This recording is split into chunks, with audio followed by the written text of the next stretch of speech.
Salut à tous et bienvenue dans ce 100e show GCN en français. Déjà, oui, je sais. Encore une fois, j'ai envoyé Florian sur le terrain et il est sur le Global Bike Festival en Autriche, l'événement organisé par GCN pour pouvoir rencontrer tous les présentateurs. On lui passe la parole, il va nous faire visiter ça et vous en parler un peu plus précisément. À toi Flo. Mais j'avais oublié que je devais travailler, moi je croyais que j'étais en vacances finalement. Bon allez, je vais vous faire visiter le village. Bienvenue en tout cas au Global Bike Festival qui est la première édition de ce festival vélo évidemment organisé par GCN. On est à Salzburg en Autriche. Suivez-moi, je vais vous montrer un petit peu tout ce qu'on a mis en place pour cette semaine raccourcie ou ce long week-end comme vous voulez. À l'honneur, le vélo, mais pas que, dans toutes ses formes. La route, le gravel, le VTT, enduro, pump track, vous allez voir. Allez, suivez-moi. Première attraction ici, on a derrière du pump track, donc c'est une discipline VTT assez fun où il ne faut pas beaucoup pédaler mais il faut évidemment beaucoup de technique. Suivez-moi, vous allez voir qu'il y a pas mal de stands intéressants ici et évidemment on est dans une atmosphère géniale entourée de montagnes, donc on a énormément de choses à faire, que ce soit du VTT descente, découvrir à vélo. On a commencé évidemment ce week-end par la plus longue et la plus difficile des ascensions autrichiennes en vélo, en tout cas pour ma part, un des cols les plus difficiles que j'ai eu à monter. Il s'agit du Grossglockner. Donc pour celles et ceux qui en ont entendu parler, c'est un col qui monte à quasiment 2600 mètres d'altitude avec 18 bornes à peu près à 9% de moyenne. J'ai bien dit de moyenne. Ça signifie que pendant un bon moment, on est au-delà des 10%, 11%, 12%. Paris-Roubaix à 2300 mètres d'altitude. J'adore l'Autriche. Je peux vous dire qu'en 36-30, j'ai trouvé ça dur et j'ai eu une cadence de 60 tours minute à peu près. Donc imaginez le braquet qu'il faut pour être à l'aise. Bref, vous voyez derrière moi, il y a énormément de stands avec la possibilité de tester du matériel évidemment. La possibilité aussi, on va aller les voir, de faire réparer son matériel parce que forcément on teste beaucoup de choses et donc des fois on tombe, on casse ou alors il faut régler. Et on a nos amis de Parktool qui sont là avec un stand. On a aussi d'ailleurs des ateliers qui sont animés pour apprendre à entretenir son vélo, à le réparer, etc. Même nous, présentateurs, on a assisté à quelques-uns, c'est intéressant. Je vous dirai notamment comment éliminer les bruits de vos disques. J'ai eu droit à quelques cours avec des mécanos très expérimentés et il y a des techniques intéressantes. Voilà nos amis de Parktool qui sont là. Bon là on est au milieu de l'après-midi, tout le monde est un peu à la sieste, c'est pour ça qu'on en profite aussi pour tourner cette émission. Donc c'est surtout le matin qu'ils sont très occupés au moment où il faut aller forcément regonfler et vérifier les derniers petits bobos de la veille. On va aller voir derrière ce qui est une des attractions du week-end, c'est le Critérium. C'est un peu sur le modèle des Critérium Fixie. Donc on descend dans un parking, va y avoir pas mal de bruit, donc on va juste vous montrer de loin la ligne. Je peux juste vous dire que j'ai fait un petit test hier et j'ai eu droit à ma première chute de la saison. Donc c'est très technique, ça passe dans un parking dans le noir. Avec des virages très serrés et le vélo de route c'est pas le plus approprié. Je pense vraiment qu'il faudrait un vélo avec limite guidon plat, un petit gravel et surtout sous-gonflé. Allez, venez voir.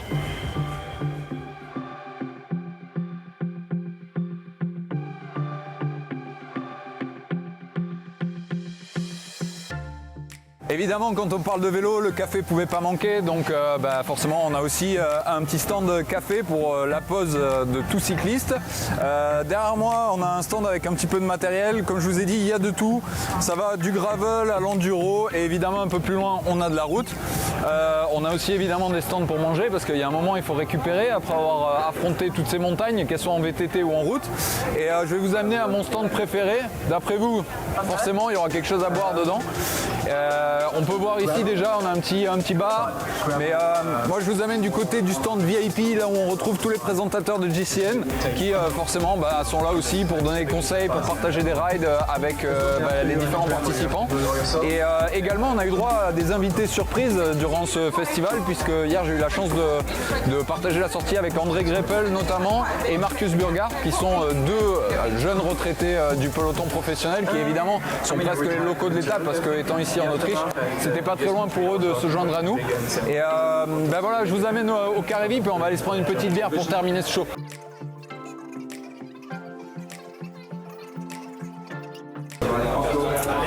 Ici, forcément, c'est mon spot préféré, c'est là où je passe tous mes après-midi après avoir roulé.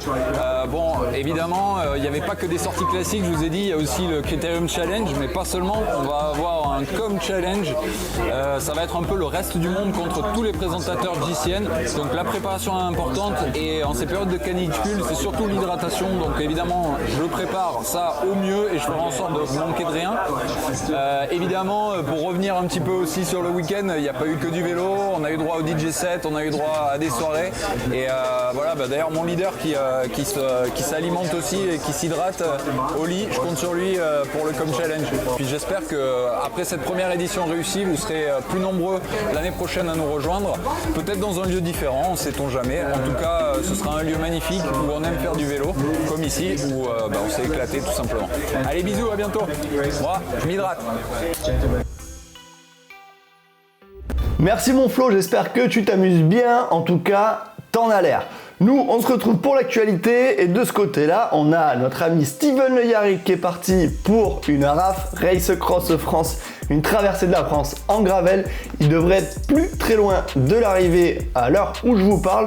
Donc félicitations à toi, il me semble que tu en as bien chié, en tout cas quand on a suivi sur les réseaux, ça donnait pas envie. Non, clairement ça donnait pas envie. Moi je préfère te laisser encher tout seul et aller à la plage avec ma patte en l'air. Hein. Allez, force et honneur à toi, gros bisous. On passe aux résultats. Donc du côté des résultats, beaucoup de courses à étapes cette semaine et on commence tout de suite avec le Baloise Belgium Tour qui a été remporté par Mauro Schmid, le Suisse de la Deceuninck Quick Step, devant Tim Wellens et Quintin Hermans. Du côté des victoires d'étape, on a vu Mats Pedersen, Jasper Philipsen sur la deuxième étape, Yves Lampard sur la troisième étape, Quintin Hermans qui a été remporté l'avant-dernière et la dernière étape pour Fabio Jacobsen. Autrement dit, en Belgique, c'est toujours Quick-Step qui domine, hein. Pas de secret. Du côté du Tour de Slovénie, il a été remporté évidemment par le Slovène Tadej Pogačar devant Rafał Majka et son compatriote Domen Novak, lui aussi slovène. Tadej Pogačar qui remporte ce Tour de Slovénie avec 2 victoires d'étape. Donc autrement dit, là aussi, il y a eu grosse domination. Ça annonce peut-être quelque chose pour le Tour de France qui va donner son départ très prochainement. On passe à la route d'Occitanie, le tour un peu national du Grand Sud-Ouest en France. Et oui, parce que c'est la seule course professionnelle qui a lieu ici même. Donc il a été remporté par Michael Woods devant Carlos Rodriguez et en troisième Jesus Herrada, l'Espagnol. Du côté des victoires, on a une très belle victoire française sur la première étape de Arnaud Démare et pour l'équipe française Total Energy, Nicolo Bonifacio sur la dernière étape. On a eu de très grosses chaleurs ce week-end-là, vous l'avez vu un peu partout, mais particulièrement sur cette route d'Occitanie avec 2 étapes, les 2 dernières qui étaient très solides avec de la bordure de tous les côtés, du gros dénivelé, la grosse chaleur en plus. Autrement dit, ça fait du mal aux organismes. On passe au Tour de Suisse. Et là encore, petit indice pour ce Tour de France, je pense, avec la victoire de Geraint Thomas devant Sergio Higuita et Jakob Fuglsang. Alors Geraint Thomas qui a remporté ce Tour de Suisse sans même remporter une seule étape de cette course. Et oui, et on a vu aussi la victoire de Thibaut Pinot, magnifique victoire dans une arrivée en sommet. Donc ça aussi, ça fait plaisir pour ce prochain Tour de France. J'espère qu'on verra Thibaut au plus haut niveau. Et le dernier contre-la-montre remporté par le jeune Remco Evenepoel. Et voilà, c'en est fini pour les résultats des hommes, mais on passe aux femmes et il n'y en a pas des masses parce qu'elles ont commencé le Tour de Suisse cette fin de semaine, on va dire. Donc on a les 2 premières étapes et bientôt la 3e, donc on n'est pas encore la grande gagnante de cette 3e étape. Donc sur la première, c'est Lucinda Brand qui l'emporte et sur la 2e, c'est Kristen Faulkner. On passe au vélo de la semaine qui a été remporté par Matteo Fassi 88. Donc on suppose que tu te trouvais dans les Dolomites au vu de la photo. Vu que tu nous as pas dit où, alors on sait pas exactement. Tu l'emportes cette semaine avec ton magnifique Trek Emonda SL6 Full Black, donc qui nous est magnifiquement présenté. Petit bémol, on pourrait dire, allez, le compteur qui est très relevé, mais ça, on peut pas t'en vouloir, c'est pour le confort. Et la sacoche de sel, mais encore une fois, on peut pas t'en vouloir parce que tu es sur une sortie potentiellement d'entraînement ou de plaisir. Donc tu vas pas dépouiller ton vélo juste pour nous faire plaisir. Merci à tous d'avoir suivi ce 100e show GCN en français. Flo, je te fais des bisous, reviens en vite. Je vous fais des bisous à tous. On se retrouve très vite pour de nouvelles aventures sur GCN en français. Ciao.